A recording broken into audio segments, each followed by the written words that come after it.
And we're back.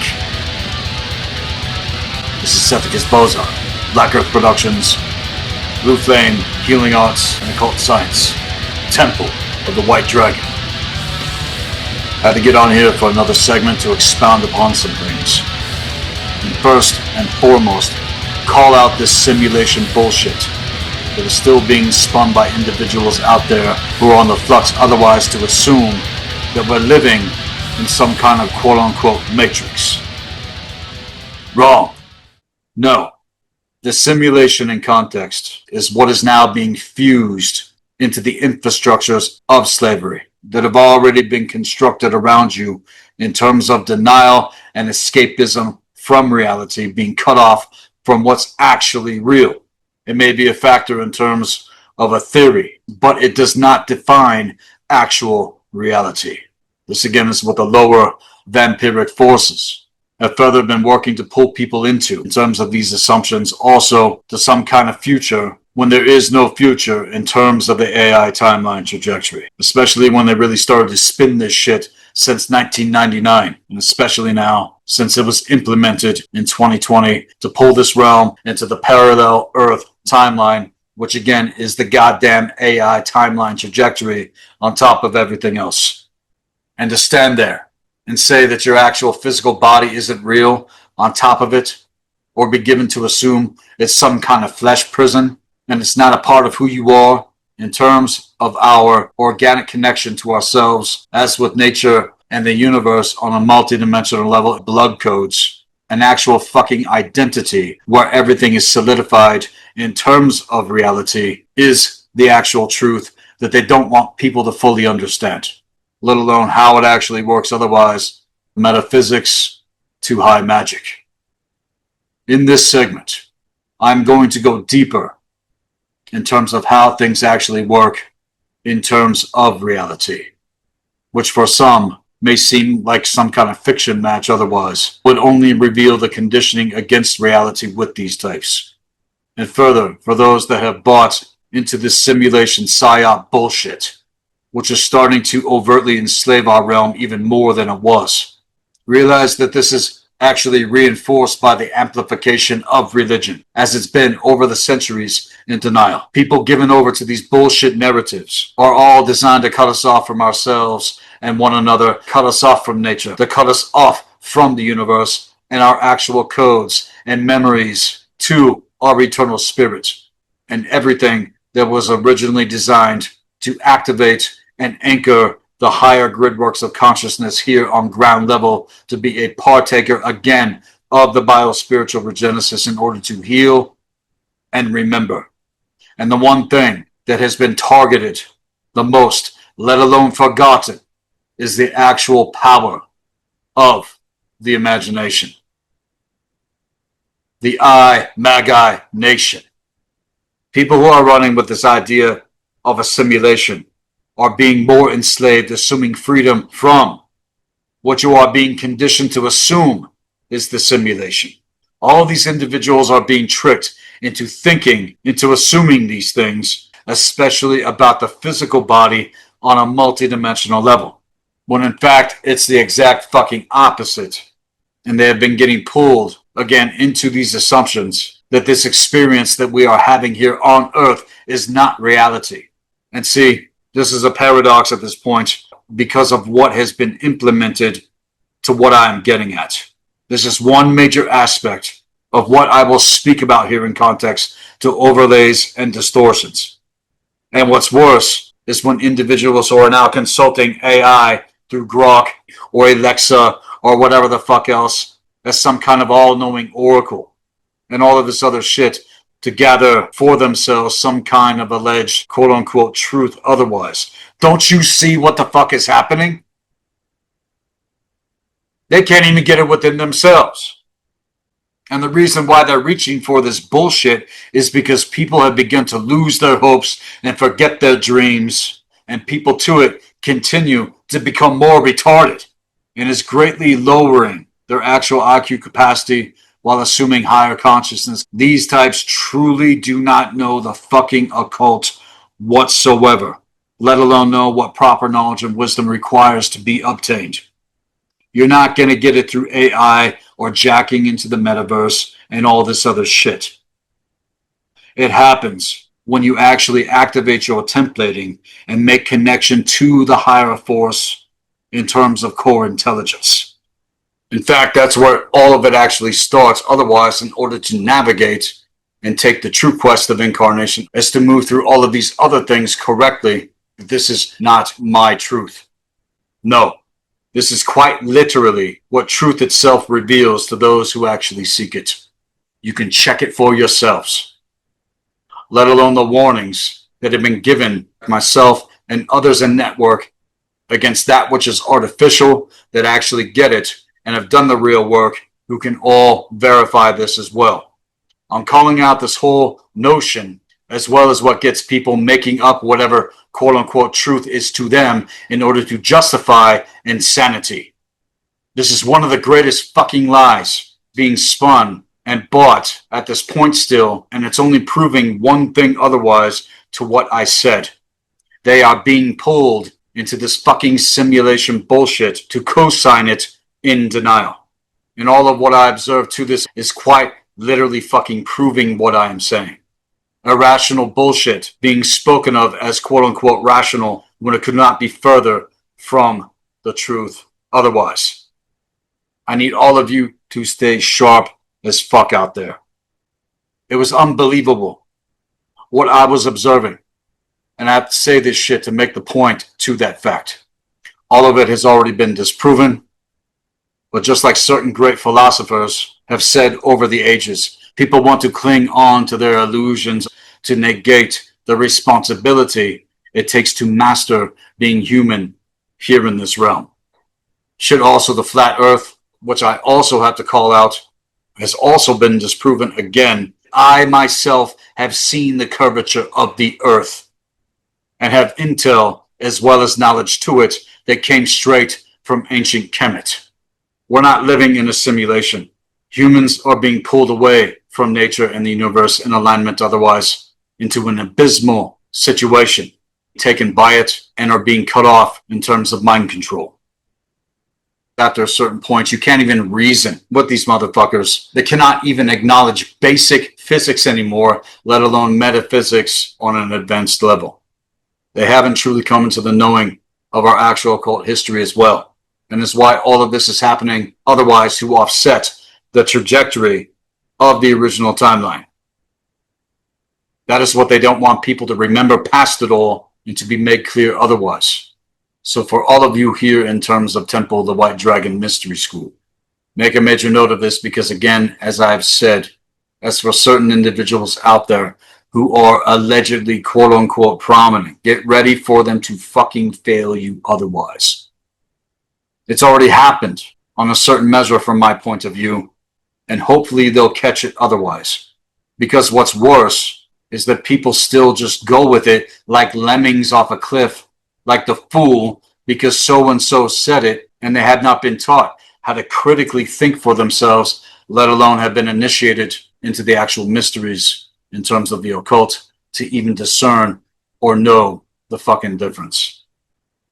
I hope that all of you are good. Otherwise, give this rant some feedback along with everything else that I'm going to get into with this segment, and let me know what you guys discern otherwise in terms of core intelligence activated on your end that have been doing the real work in terms of the mystery school.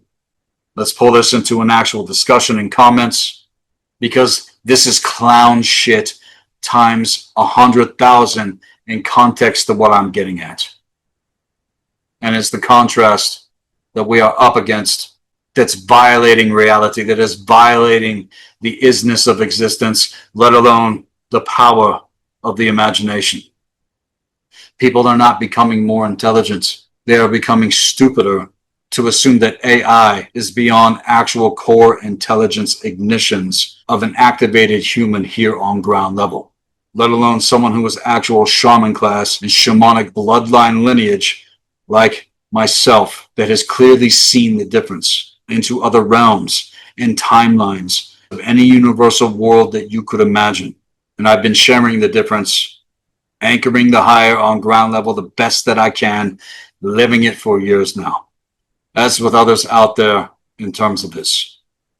Now, to start getting into things with this segment, what if our imagination, the Magi nation, was our soul's last defense against actual extinction? What if stories were not just alleged escapes, as so many would assume, but actual survival codes and codes for thriving in terms of the mythos?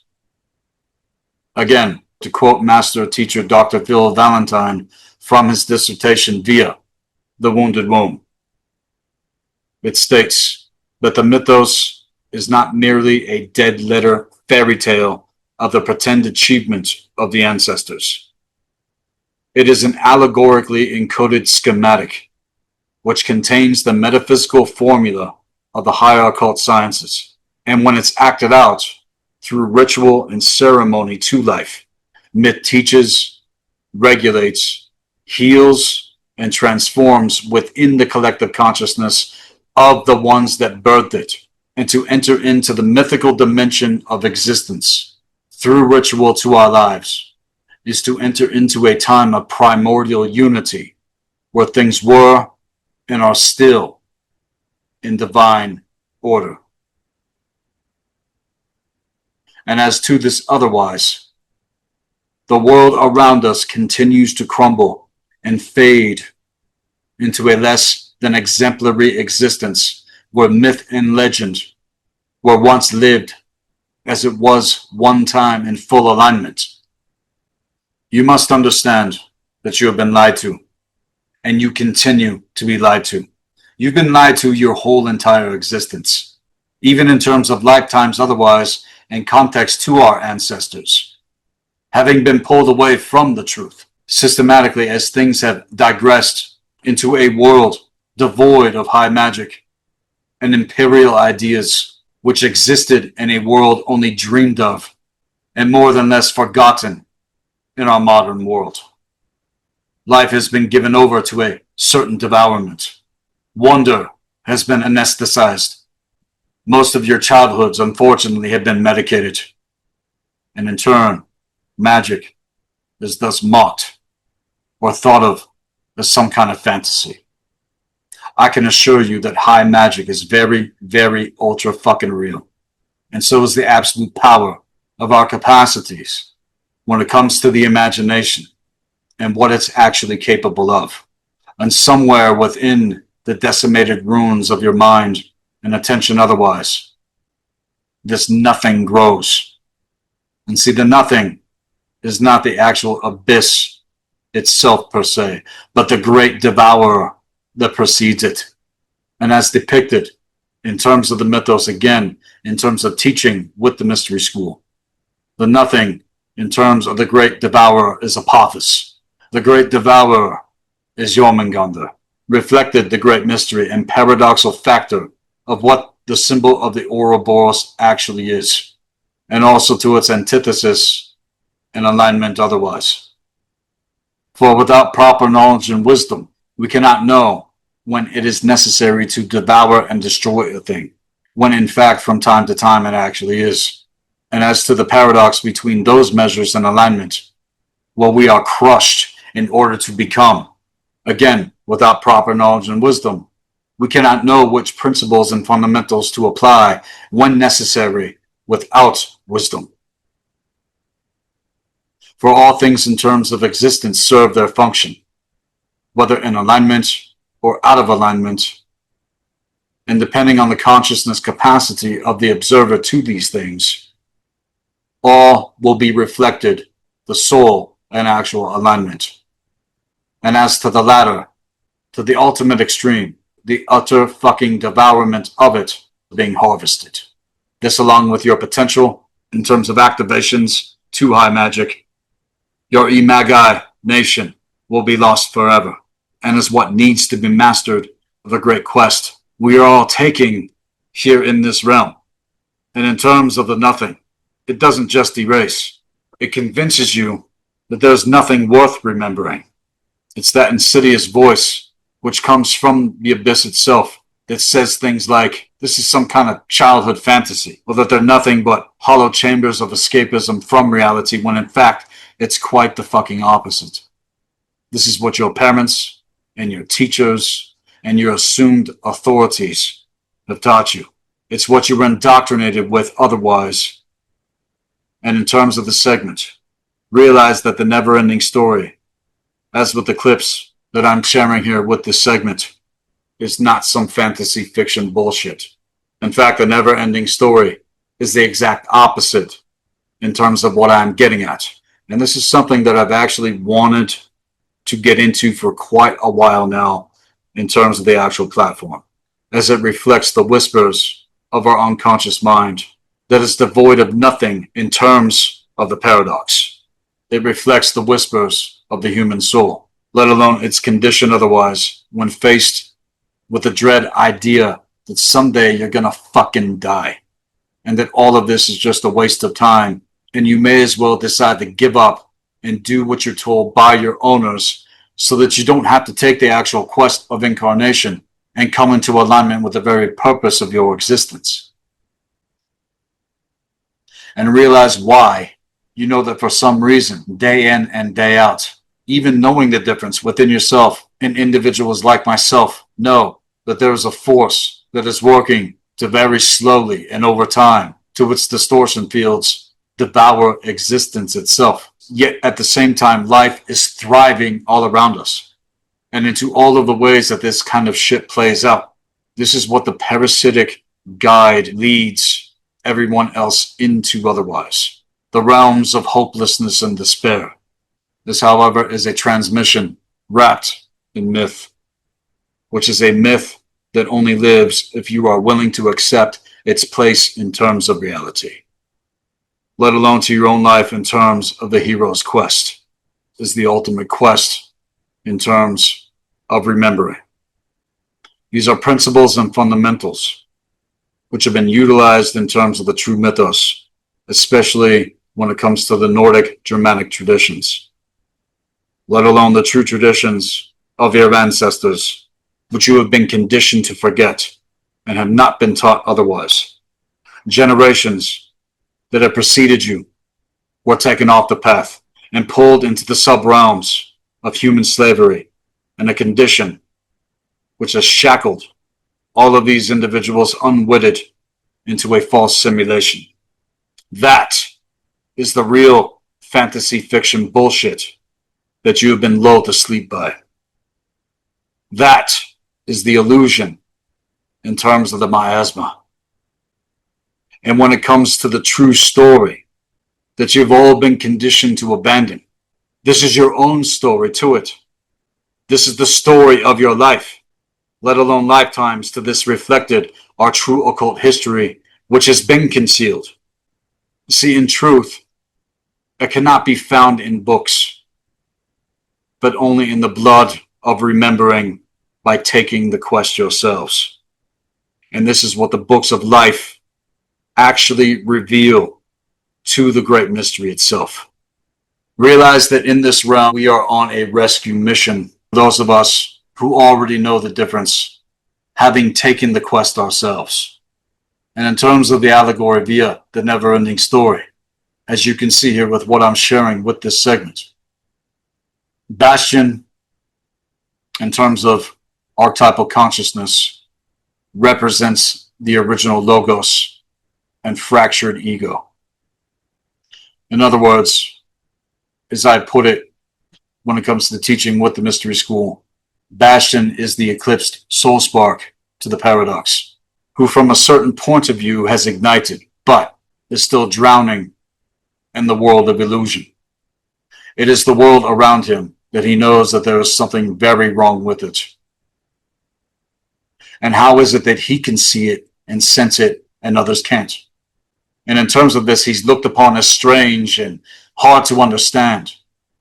The weirdo, in context to the weird, as it is the same in reflection with himself and others around him. There seems to be some kind of invisible distinction. For Bastion is the seeker who has been exiled from both meaning and also mother.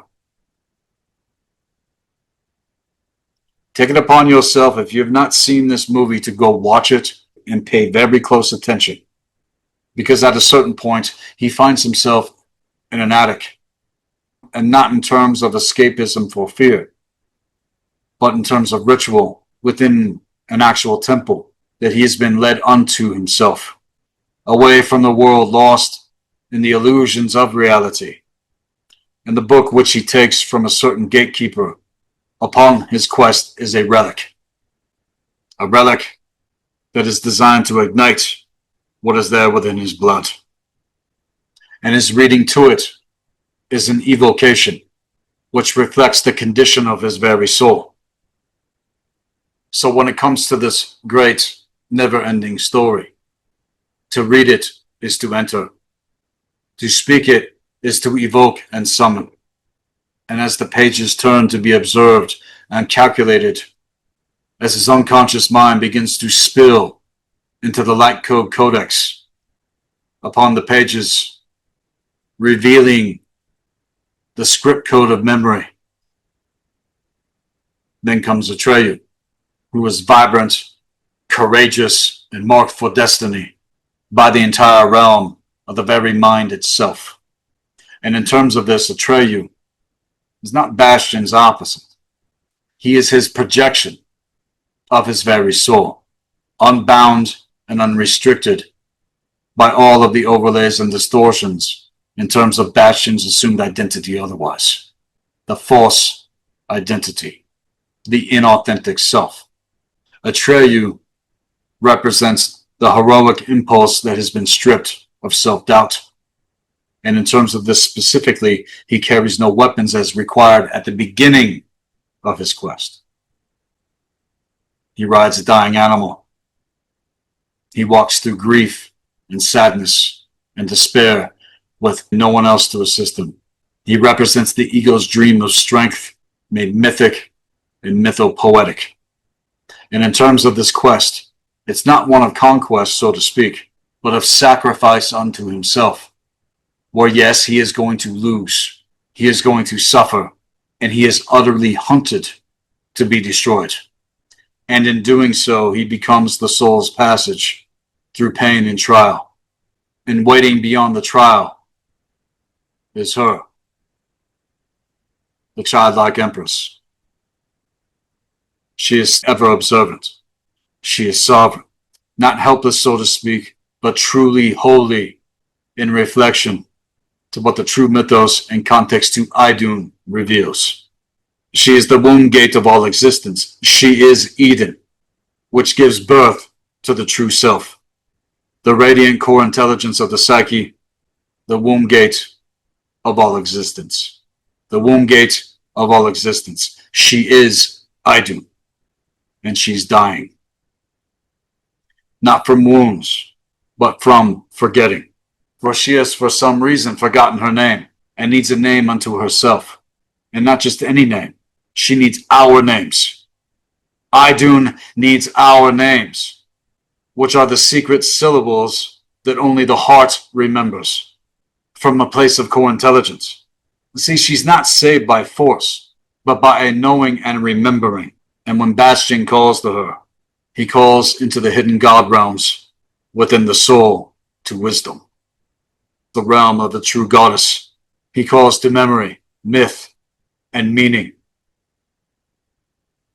And when it comes to Falkor, he has reflected the dream, the actual dream realm capacity of the imagination itself.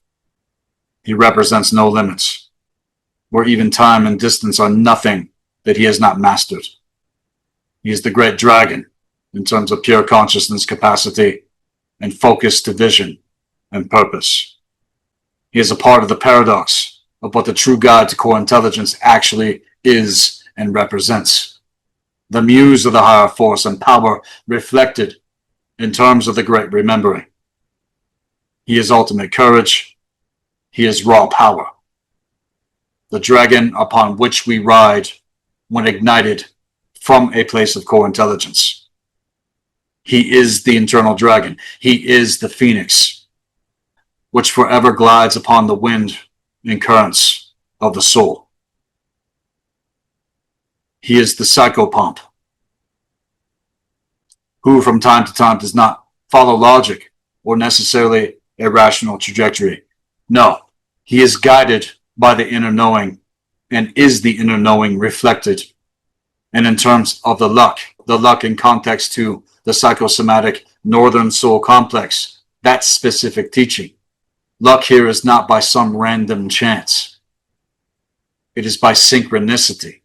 And he only appears when the heart is ignited, the inner knowing.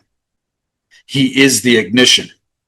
And when your soul is able to reach past despair, he represents what will take you through the gateways of death in terms of transformation. Across the wasteland, across the desert, across disintegration. Because within the realm of the unconscious, it's the belief in ourselves that creates the bridge. It is the belief in yourself that creates this bridge. And now in terms of the paradox, when it comes to Gmork, what people don't understand when it comes to the power of the dragon wolf, he is the true guide in terms of core intelligence to it. And herein lays the paradox of how the mythos operates and continues to reflect itself into countless allegories to choose from. The fact is, however, those that have not been truly initiated into the occult are not going to even see these things. They've been veiled from you, and they've been veiled on purpose. Do you think for a single fucking second that the never-ending story was just some kind of kid's movie that they threw out there in 1984? The movie first came out in Germany that specific year on April 6th, again in 1984. And in the American territories, it came out July 20th, that same specific year. And it's also when Pluto went into Scorpio. That's another major factor in terms of that specific year. And this is a film that my father took me to go see for my birthday just after I turned 4 years old. And I'll never forget that scene with motherfucking Gmork. And curious as it was and ultra fucking terrifying back then, today it serves to an even greater message that the true God, even though he had become parasitized, can only ever speak the actual truth of why. See, the question is this, as it's always even been with the mystery school. Who are you? Who are you? And the paradox in terms of the true Germanic traditions, having been revealed in the never-ending story, are more than most can measure or even count without actual initiation into the occult, and especially in context of actual symbolism and occult knowledge. Was the never-ending story an occult film? You're goddamn right, it's an occult film. The answer to that question is an absolute undoubted yes. And see, Gmork is the great whisperer. He is the devourer's razor-sharp teeth and claws. He is the talons and dentition of the dragon. And as to the symbol of the dragon wolf, reflected the great paradox of the great mystery. Gmork is no ordinary beast. He is the very essence of utter and total fucking hopelessness and despair. And to this factor, he doesn't bite the body. What he does is infect the fucking mind. This reflected the infected mind of the collective, the sub-realms of the collective unconscious, lost, in denial. He is the reflection of all things connected to fear and ignorance, reflecting ultra wisdom in context to the shadow. He is the shadow dragon aspects of the parasitized wolf. He is Fenrir. He is the Fen dweller. He is Vanagondar. He is total fucking infection itself. And in terms of the paradox of that fact, he is also the true guide in terms of proper knowledge and wisdom when it comes to the never-ending story. And what makes this worse is that he believes in the nothing and is its agent of execution. He represents the mind and being that has been totally taken the fuck over and possessed by the nothing. He is the anchor of higher consciousness capacity that was self-murdered on account of the dreams and hopes of mankind, the loosh that the vampires feed upon, the blood and vile filth that is all over his face as he fared forth to swallow the very moon and sun itself in reflection of the minds and the souls of mankind. He is the servant slave behind the nothing. Into his teaching, when faced with the human soul itself, he represents indoctrination, the inner monologue when it comes to the liturgy of nihilism. He is the dark priest of the abyss unto the void itself, as well as the high priest of Ganungagat, and thrives in terms of parasitic consciousness when stories die. This is why you cannot allow the stories to die. This is why we cannot allow the mythos to die. This is why you cannot allow your story in terms of your life to die. And when the mythos is mocked and denied, when souls give up, it's not the nothing that annihilates Fantasia, which is the imagination in terms of the imagination. What annihilates Fantasia is the forgetting and not remembering. The truth is that you have forgotten. And with that, before I get into more, you need to pay very, very close attention to everything that I'm saying in this segment, and what I will continue with after the break. This is Sethikus Boza, Black Earth Productions, Blue Flame, Healing Arts and Occult Science, Temple of the White Dragon. I'll be right back, right after this.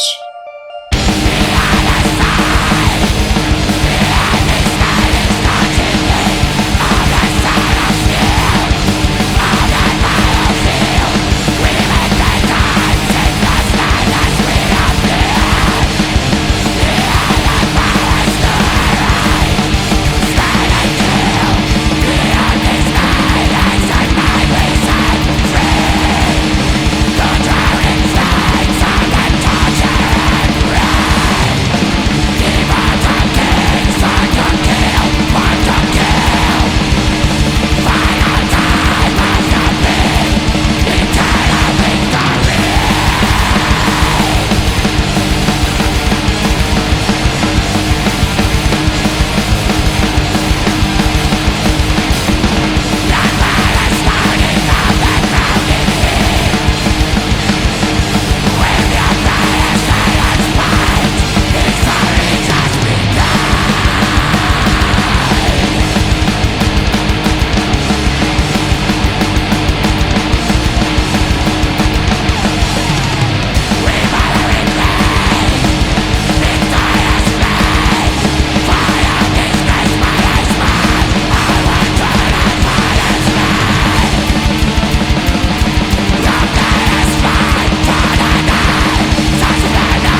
If it's ever said that we fear giants, know that fear is an aberration. Fear is the air that cowards breathe. Fear is the first taste of defeat. The warrior only breathes the air of the brave, and the warrior only feasts on the fruit of victory.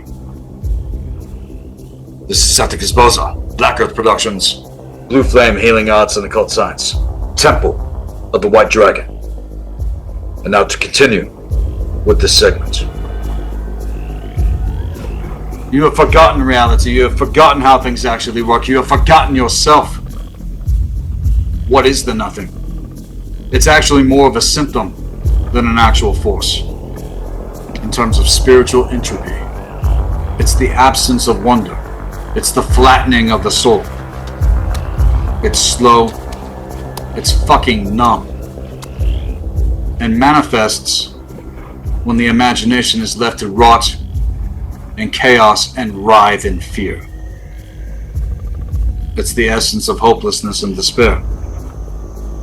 The very putrid wind itself, the hurricane of devourment, and reveals itself when the inner myth has been replaced with algorithm.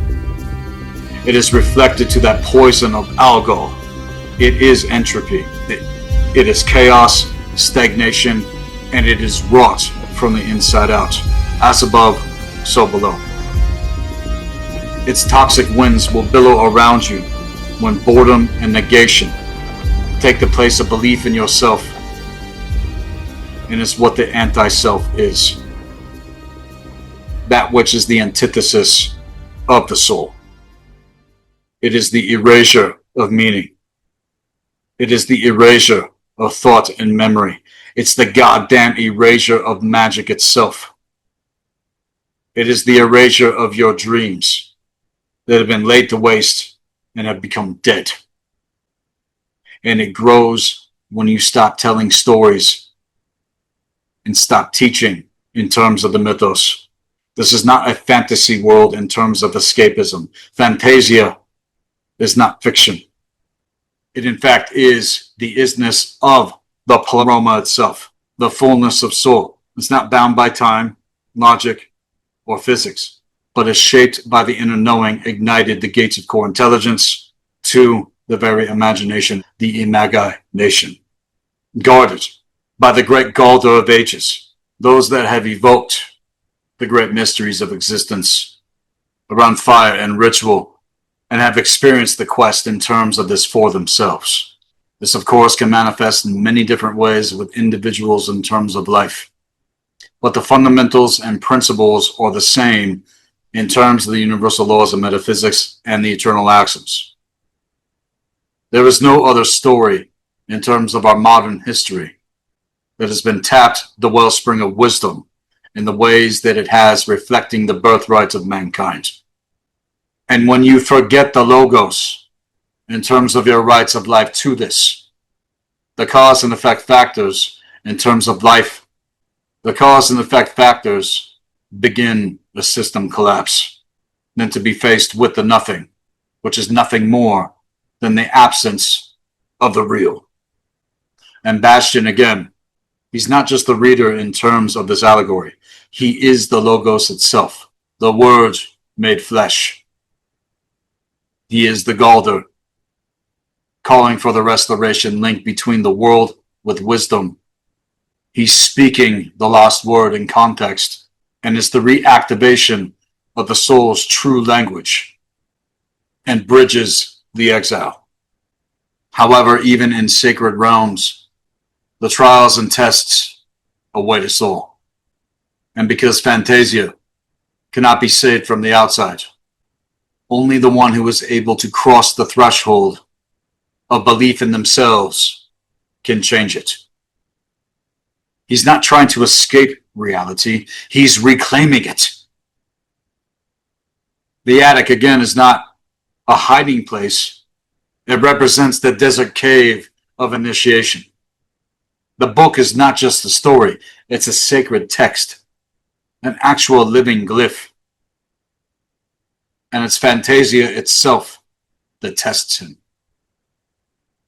Not with monsters, but with reflections. Understand that every trial that Atreyu faces is not happening out there. It's a fractal of the psyche unraveling. And in terms of the gate of the double sphinx, that gate specifically represents shame. It is the fear that is faced, tricked into seeing ourselves judged as unworthy. And if you don't have absolute confidence in yourself at that point of the test, each and every single time you're tested, you're pretty much fucked at any given point of the equation, just as the allegory depicts.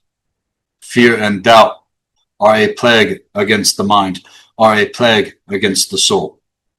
And as I said before in context of the magic mirror gate, understand that they didn't just pull these concepts and ideas from nowhere, but from the actual occult.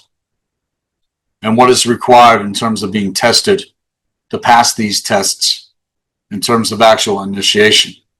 The magic mirror gate will reflect back to you all of the horror in terms of the assumed identity, the inauthentic self, that which you have been conditioned to otherwise against the soul. And to bring up that quote by Marlon Brando from Apocalypse Now to make the point, quote, horror has a face, and you must make a friend with horror. Horror and moral terror are your friends. If they are not, then they are enemies to be feared. They are truly enemies. You have to have men and women who are truly moral and at the same time able to utilize their primordial instinct to kill without feeling, without compassion, without judgment. It's without judgment because it's judgment that defeats us. And to see the true self behind all of the masks that you are conditioned to wear against yourself, when you stand before the magic mirror gate, you cannot look away. These are not tests of physical strength per se, but of the very soul itself. And these gates are thresholds. They are alchemical crucibles. And each gate that you enter therein strips away the illusion. Each path in terms of them burns away all of the unwarranted psychological projections that you are in denial of. Also in denial of your very soul and what is required to truly embody the power of your eternal spirit. And each failure that you experience is a descent into the forgotten parts of the true self in order to remind yourself. Morla represents willful ignorance and apathy against truth that says nothing matters. And the swamp of sadness is everything reflected in terms of depression that manifests in our lives. And Artex represents the price that we must pay, something that we must lose, something that we love more than anything. Not because this is something cruel, but because the quest demands it in terms of transformation. That is what death actually is. It's transformation. Again, it's not the same thing as being dead. It is death in terms of transformation. And grief here, in terms of this test, is the actual gatekeeper. And only the broken may pass through. And through it all, we continue to walk forward through these swamps. In our experience in terms of this to life, we walk barefoot. We walk wounded. We walk alone and barely breathing, as it seems. And to it, we don't walk to win. We are walking in order to remember so that we can win. Remembering must be acquired first. You have to understand and know that this quest is not some glorious thing to necessarily behold. It's a sacramental quest. And when you descend into the unconscious realms within yourself, you're never going to return the same as you were before you entered. It is here and only here that you shed and split apart the layers that are holding you back from the true self. And only in these places are you only just beginning to see more clear. And if you have the luck of the ancestors activated in terms of your templating, there is nothing that you will not be able to survive. However, before Fantasia begins to fall, there was something else that was already broken in Bastion's world. See, his mother had died, according to the allegory. No ritual, no mythos, no memory to her in terms of this. It was just absence. And even though his father was present, he was just as hollow as the nothing is, speaking in half sentences and overt practicalities, with no sense of emotional intelligence whatsoever. And this to the paradox. Yes, we must pull ourselves together and face our problems no matter what happens in terms of life. However, this is not what true strength exemplifies. It's only suppression and denial of circumstances left unchecked in terms of a certain pretense. And it's the rational logos, in context of what I'm getting at here, that was severed from the mythic soul. It's a world where men eat cereal while their sons drown. And that absence, that gaping fucking silence where the feminine force was in terms of this specifically, is the psychic wound beneath the entire fucking story here. Because the divine feminine is not just missing from the narrative. She is missing from the world. Even at this point, I still have yet to see the rise of the true divine feminine in the realm. And in context to this, when it comes to the never-ending story, you can't necessarily blame Bastion for not fleeing into a book. This is not a fucking fantasy. What it actually is, it's nourishment. And in the pages, he meets the Empress, the anima that he never knew he needed. Not as a replacement for his mother, but as a return of his soul. The Empress did not scold him or make demands or tries to command him. She waits. And in that waiting, she holds the great mystery of Idun herself in terms of the great remembering. See, the sacred feminine doesn't rush things. She is the one who invites. She doesn't give instruction, as it is with the divine masculine in terms of leading the realm forward. She remembers what the masculine is actually fighting for, let alone why. And through her, Bastion begins to remember not just who he is, but why he came to Fantasia in the first place. The journey begins when the silence we experience becomes utterly unbearable, and the soul decides to speak anyways. And right now, we don't live in a world of magic for the most part, as it once was before what happened did. We live in a world of nihilistic bullshit in terms of a collective hive mind to slavery against the soul in terms of core intelligence. The intellect and left brain logic is not going to get you there. It is the balance in terms of core intelligence, the wisdom, and the power of the imagination that pulls our intellect into alignment and what it is meant to go towards. Right now, for the most part, your intellect is being used against you, which has cut you off from the essence of your eternal spirit. And in this inverted and twisted world in terms of the conditioning against the soul, the imagination has been outsourced. All of the stories and the narratives you're conditioned to otherwise are selected by the algorithm. Your dreams have been pre-written for you, prefabricated, packaged all slick and shiny, and sold back to you. And in terms of that, you also have endless amounts of bullshit content to distract yourselves with, all designed to unwittingly pull you into the abyss. There's no mythos in terms of that. There's no mythos whatsoever. No connection to who you truly are in terms of a true sense of purpose to anything.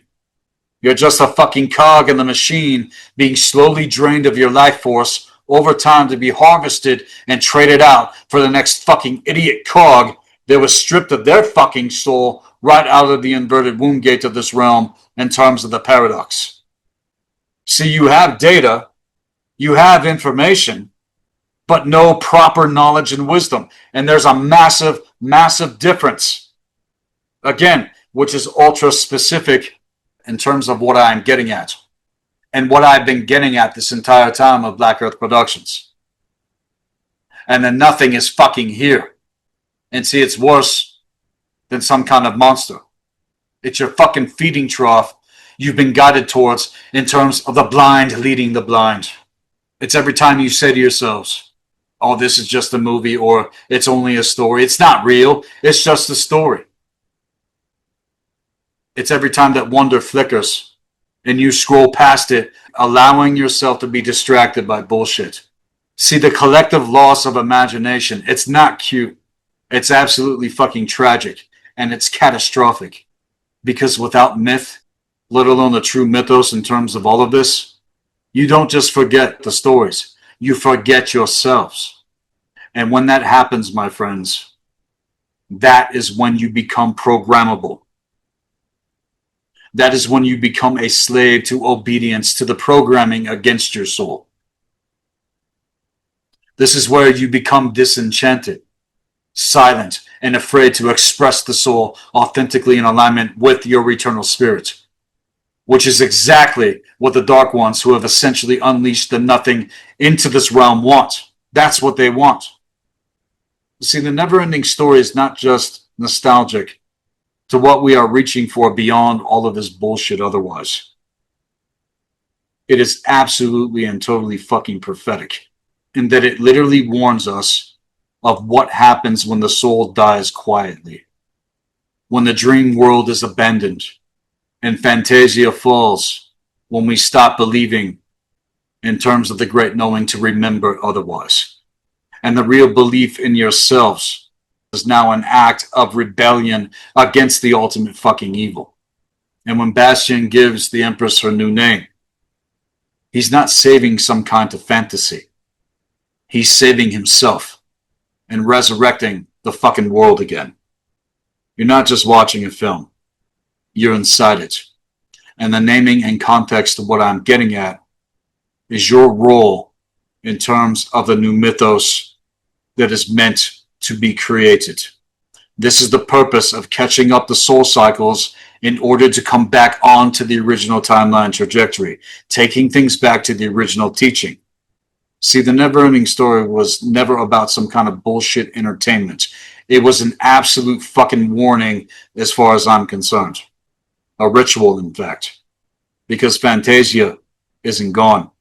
It's literally waiting for us to remember and is in all of the stories that we tell in terms of the dreams and hopes and visions that we are protecting. These are the myths that we refuse to surrender, which cannot just survive on memory alone. It is the true mythos that needs a new name to pull the trajectory of the Ragnaroker, which has never happened since what happened did. And this is not something that is going to be saved with strength per se, but with a whisper and a remembrance to what so many, again, have been conditioned to forget. And when Bastion screamed from his very soul to do that to the true mythos in terms of Balder and in context to your very fucking soul, do you remember? Do you remember who you truly are? Do you remember why you are who you are and to what authentic purpose otherwise? See, this is the true language that shapes universal worlds in terms of actual fucking existence. And it's the belief in ourselves that builds these bridges.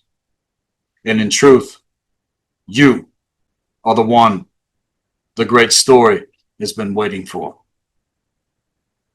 So ask yourselves, what is the name that only you can give? I know the name that I am given in terms of all of this. I've already done it. My name is Sethikus Boza, Keepers of the Sacred Tree. Mr. Lamar to the liquid gold of ancient Kemet. Who the fuck are you? See, I know who I am. I know what the quest has revealed to me. And this has nothing to do with your straw man. This has nothing to do with some kind of brand. but is the name of your actual soul that has been buried under the guilt and shame that you have been conditioned to against it. What is the sound song frequency of your very soul? What is its actual name? It's not the name that you were given by someone else. It's not the name that you were given by your parents. No, it's the name that you are meant to give yourself unto yourself. It is the name that awakens the hero inside of you. It is the name which awakens the empress inside of you. And if you come to discover what it actually is, you must scream it out as loud as you can and be it. Allow your imagination to speak from within your core essence so that you also come into the great remembering yourself. Write it the fuck down in terms of your true identity and live it fully with no goddamn apology whatsoever. And no matter what is happening, even if it gets worse, it's not the end in terms of anything we are experiencing in this world. This, in fact, is where your story actually truly begins. And it's the story of your life and is yours to shape and manifest otherwise. So to some of the occult secrets in terms of Mimir when it comes to the great tradition and actual mythos of my ancestors. Mimir is typically shrouded within the mist of mystery when it comes to the mythos, yet was renowned as the guardian of the wellspring of proper knowledge and wisdom via Mimsbrunner. His name means the rememberer, which embodies his function among the gods in terms of authentic ancestral memory. The occult secrets associated with Mimir revolve around the profound wisdom he holds to his connection to the wellspring of proper knowledge and wisdom, and is the great gatekeeper and advisor to it unto Odin himself, the all-father of proper knowledge and wisdom. And to this, the wellspring of eternal cosmic knowledge is located beneath one of the most important roots of Yggdrasil in terms of the spindle of the true universal tree of life. It is the source of absolute, unparalleled, proper knowledge and wisdom, and is the focus of Mimir's guardianship. This is well known to contain the sum total of the collective knowledge of all universal worlds, and that which is also beyond our universal world contained therein. And to where we stand here in Midgard, here is where, again, all universal worlds within our universal world converge in terms of existence at the spear tip of evolution, and in Odin's quest for proper knowledge and wisdom. This also led him to Mimir's wellspring, where he was required to sacrifice his right eye in exchange for wisdom, and from there, through it into the great waters, where he can then see into all universal worlds of existence. And just like the Parian spring, in terms of the alchemical rites of initiation, he drank fully of its waters. And with this act of self-sacrifice, it highlights the immense value placed on Mimir's wisdom and its ability to grant profound insight into the workings of nature and the universe in all systems of magic of the highest and lowest orders in terms of all proper knowledge and wisdom on a multidimensional level. It encompasses everything, and even that which is beyond the limited spectrums of perception when it comes to the supreme darkness itself.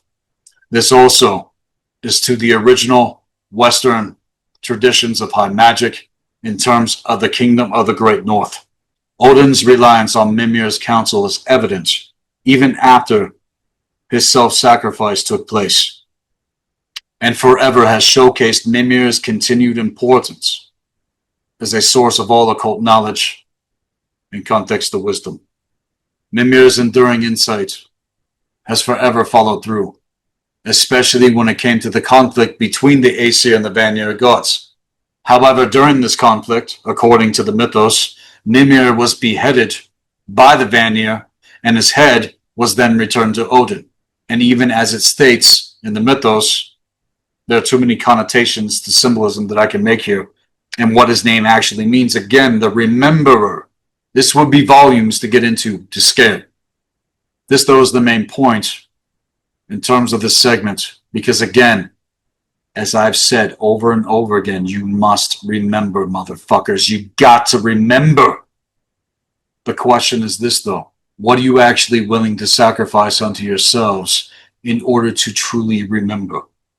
See, when Odin was absolutely unwilling to lose such a valuable source of wisdom, as he did what was required to achieve it, it was with high magic to that wisdom that he was able to preserve Mimir's head, which means he preserved everything that has ever been revealed within that great wellspring, enabling Mimir to continue providing him the continued counsel necessary, which was given and continues to be given, and reveals that it's only the wise who have actual counsel, and it's only the wise that seek proper knowledge and wisdom.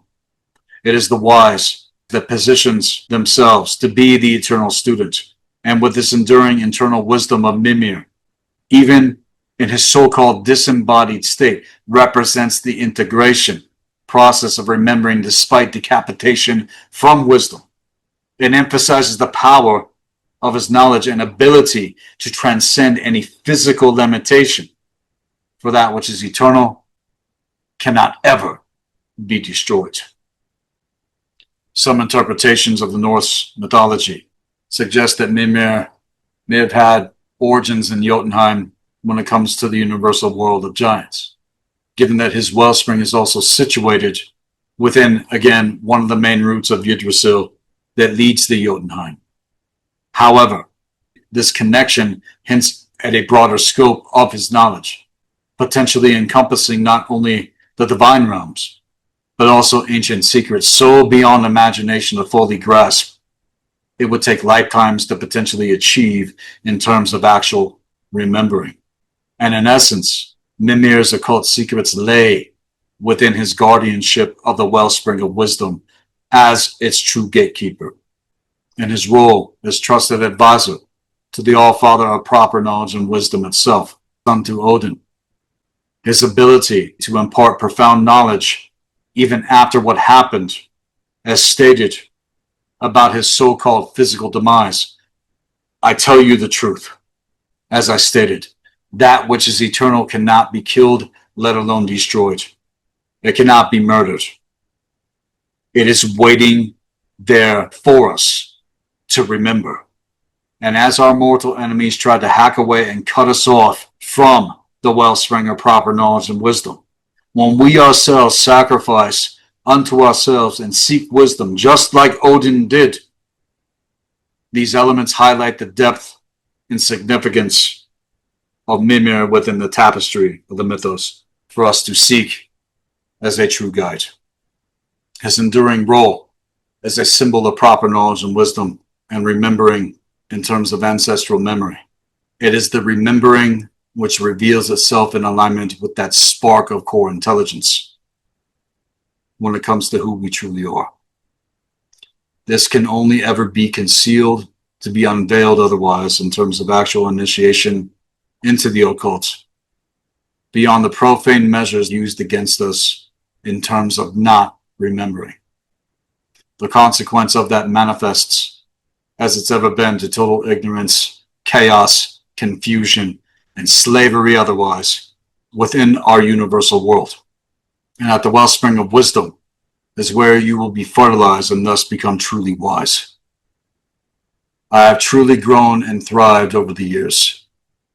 From a word to a word, I was led to a word. From a deed to a deed, I was led to a deed.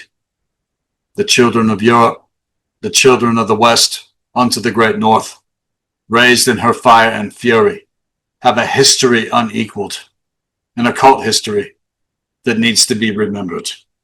Nowhere has witnessed such depths of tragedy or heights of glory, and I'm dedicated to stir these sacred waters myself that animate and to bring the ancient ways back to the forefront in terms of the original teaching to the Western European mind and with anyone else's true traditions otherwise. That's for all race, tribes, and cultures in the realm. Through this, through our work, we have worked to rekindle those ancient embers of the European fire and to once again hold our ancestors and their deeds in the reverence that they deserve, to nourish the roots of our kin to the great remembering. As to the eternal bloom of life itself, to know your ancestors is to know thyself in terms of a very important measure, an equation to that when it comes to our existence. And with that, I want you to go into the description below. Check out the website at blackearthproductions with a Z.com. Those who are interested in actual initiation into the occult, click on the services page on the website, go through everything. Again, I encourage level 1 apprentice to get started. Everything else goes from there. There are other things offered in terms of the mystery school, as far as counsel, readings, and a bunch of other things that you're going to want to take opportunity to with me one-on-one if you haven't yet. As for those that have already entered through the gates, continued follow-up sessions are key in order to go deeper in terms of anything that's already been covered, and also to have an open floor where we can literally get into anything that you want to. As to that, get a hold of me directly at blackearthproductions with an S at the end at hotmail.com. This also in context to our products page. There are many, many things available. There's the merch line. There's the Nectar of Athanasia, Thunder God Root Vine. There's the Weapons Forge. There's the Apothecary. Here I'm about to actually get some of the actual merch line printed out so that we have more available in order to get the word out more in terms of the platform via Black Earth Productions and also the Mystery School via Temple of the White Dragon. On top of everything else, Borbakra Halcyon X has been launched, where you can get access to our raw ore, which has gold, silver, platinum, palladium, rhodium, iridium, to make your investment in terms of a greater golden future. This also reflected the power of the Nectar of Athanasia and the great work of Black Earth Productions, which has manifested all of these things back into the realm. Knowing how to extract the gold of consciousness in terms of the great remembering is what all of this specifically has been about, and the quest that you are meant to take. Climbing that mountain in order to reach the summit of success is what we are here to encourage in terms of the code of the Dragon Wolf that we live by. These fundamentals and principles cannot be denied. They absolutely yield 100% results for those that do the real work and hold themselves accountable to the code of the Dragon Wolf to it. All of this continues to grow. And here I invite you unto the gates of the great temple, the attic of your soul, in order to be explored with the correct measures set in place for you, so that you are not taken out on a whim on some bullshit, let alone a simulation otherwise. This is our lives, and all of this is very, very fucking real in terms of the birthright of mankind. Here is where we claim it, here is where we live it, and here's where we decide to move forward, breaking the chains of our indifference and conditioning so that we can see clear and come into the noting in terms of true guidance and proper knowledge and wisdom of the higher force itself. Get a hold of me directly again at Black Earth Productions with an S at the end at hotmail.com. Everything is there in the description. I'm not fucking around. I'm not here to waste anyone's time. I'm here to hold the line as I continue to bring forth teaching that is actually viable to the times that we are living now in context to the ancient future. And again, to that, get a hold of me again at Black Earth Productions with an S at the end at hotmail.com. So as to wrap things up with this segment, we will be like the wolves. We will be as traitors to the unbegun. We are the carriers of the word ever unsung, and what was hidden inside will now crawl out, racing forward. Rights, holy rights, I bleed out from the scar of our dying world. Rights, holy rights, where transformation is certain. They are a lost flock, and for them, there will be no aid to those who willfully ignore. No white shepherd, for this is no worship, this is war. Break away from the herd bash in the doors and torch down the halls. Break away from the fucking herd. You must sweep all traces from within, cutting through the mist of chaos, total disorder, and confusion. For what was hidden inside will now crawl out, racing forward as we bleed from the scar of this dying world. Our rights, in terms of the birthright, where transformation is certain. This is Sethikus Boza, Black Earth Productions, Blue Flame, Healing Arts and Occult Science, Temple of the White Dragon. Be empowered, be encouraged. HAILZ!